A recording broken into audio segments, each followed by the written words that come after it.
చూస్ country delight, live better. ఇప్పుడే country delight app ని download చేసుకోండి.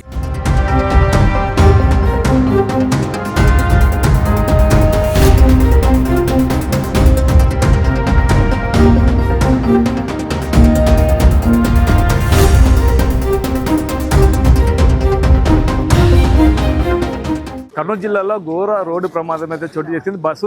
బైక్ ఢీకొని బస్సు దగ్ధమైన సంఘటనలో దాదాపు 20 మంది చనిపోయారని తెలుసు. ప్రస్తుతం మన నంద్యాల ఎంపీ బైరెడ్డి షబీర్ గారు ఉన్నారు.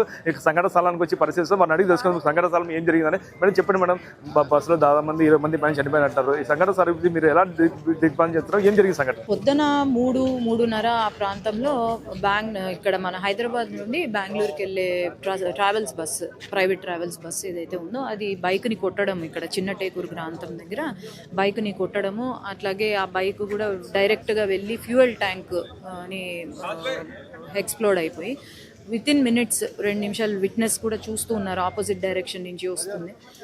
ఆయన కూడా పాపం వెంటనే వెళ్ళి చూడంగానే 2 నిమిషాల్లో కాలిపోయిందమ్మా బస్సు అని అంటున్నారు.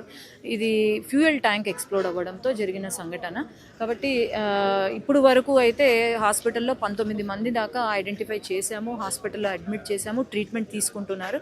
మిగతా వాళ్ళు మీరు గమనిస్తే మొత్తం పూర్తిగా కాలిపోయినాయి బాడీస్. కాబట్టి ఇంకా ఎవరు ఏంటి అనేది ఐడెంటిఫికేషన్ కొంచెం సమయం పడుతుంది. మొత్తం 40 మంది దాకా ట్రావెల్ చేస్తున్నారు, 19 మంది అక్కడ ఉన్నారు. కాబట్టి ఇంకా మనం ఎంతమంది చనిపోయారు అనేది మనకు తెలుస్తుంది. డ్రైవర్ నిర్లక్ష్యంగా కారణంగా జరిగిందని అంటున్నారు. దీన్ని ఎలా చూడొచ్చు మేడం? అది మనకి ఇన్వెస్టిగేషన్లో తెలుస్తుంది. ఇప్పుడే డిఐజీ గారు వచ్చారు, ఎస్పీ గారు ఉన్నారు.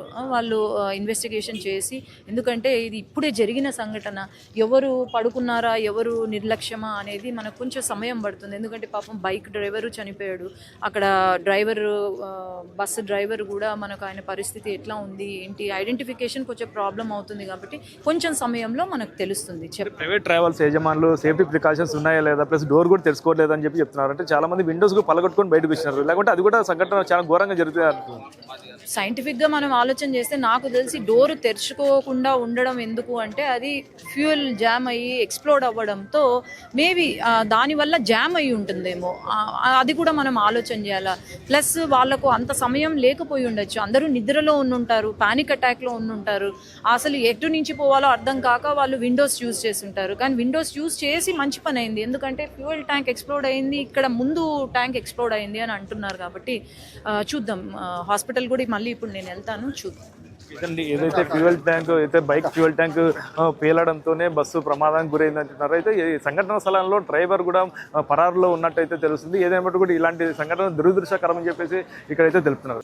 చాలా దిగ్భ్రాంతికరమైన విషయం, ఎందుకంటే హైదరాబాద్ నుంచి బెంగళూరు ప్రయాణిస్తున్నటువంటి కావేరీ ట్రావెల్స్ దాదాపు 40 మంది ప్రయాణికులు ఎక్కారని చెప్పి సమాచారం. అయితే ఇప్పటికే ఇక్కడ యాక్సిడెంట్ అయిన తర్వాత 11 మంది క్షతగాత్రులు గవర్నమెంట్ జనరల్ హాస్పిటల్లో, 3 ప్రైవేట్ ఆసుపత్రుల్లో చికిత్స తీసుకుంటున్నారని చెప్పి సమాచారం ఉంది. అయితే మనకు ఎందుకంటే అక్కడ హైదరాబాద్లో వివిధ పాయింట్లలో ఎక్కుతారు కాబట్టి ప్రయాణికులు ఒరిజినల్గా మనకు ఎంతమంది ఎక్కారని సమాచారం కావేరీ ట్రావెల్స్ వాళ్ళని అడిగాము. వాళ్ళు ఒక 10-15 నిమిషాల్లో మనకు సమాచారం ఇస్తామన్నారు. కాబట్టి ఎంతమంది ఎగ్జాక్ట్గా ప్రయాణిస్తామని చెప్పి సమాచారం మనకు క్లియర్ కట్గా రావాలి. అందులో భాగంగా ఇక్కడ ఎందుకంటే దాదాపు 20 మంది దాకా చనిపోయారని చెప్పి సమాచారం ఉంది మనకు. కాకపోతే ఇక్కడ ఈ విధంగా జరగడం చాలా దిగ్భ్రాంతికరం. ఎందుకంటే ఒక బైక్ పోతా ఉంటే బైక్ని యాక్సిడెంట్ చేశాడని చెప్పేసి అక్కడ పెట్రోల్ ట్యాంక్ పడి ఈ బస్సు కాలిపోయిందని చెప్పేసి మనకు సమాచారం ఉంది.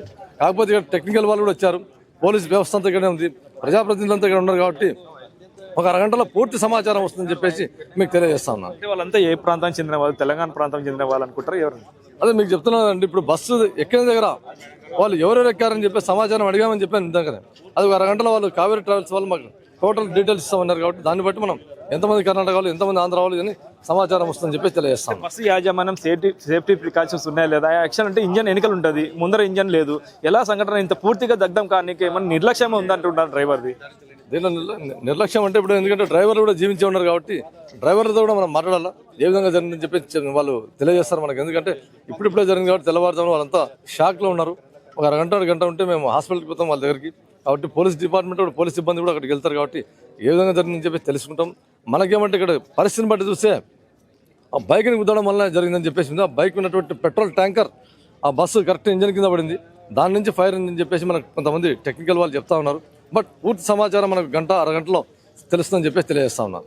మనం చూస్తున్నాం బైక్ ఢీ కొనడంతోనే బస్సు దగ్ధమైనట్టు తెలుస్తుంది. అయితే ముందర పక్కన ఎదురుగా వస్తున్న ఆపోజిట్ డైరెక్షన్ లో వస్తున్న బైక్ ని ఢీ కొట్టడంతోనే జరిగింది. అయితే ఇక్కడ ముందర బస్సుకి ఏసీ బస్సుకి ముందర ఇంజన్ అయితే ఉండదు, కానీ ఆ బస్సు ఏదైతే మొత్తం 100 మీటర్ల నుండి బైక్ అయితే మొత్తం మీద ముందు బస్సు ఈడ్చుకొని వచ్చినట్టయితే తెలుస్తుంది. అయితే ఇంజన్ వెనకల భాగం ఉండగా మొత్తం పూర్తి దగ్ధం వెనకల మొత్తం ఇంజన్ వరకు పాకింది. ఎంతవరకు పాకింది, ఎంతసేపు ఆ మంటలు చెలరేగాయి అనేది కూడా దర్యాప్తులో తేలాల్సింది. అయితే మొత్తం మీద ఇంతమంది చనిపోవడానికి కారణం అయితే డ్రైవర్, ఒక సెకండ్ డ్రైవర్ అయితే అదుపులో ఉన్నారు.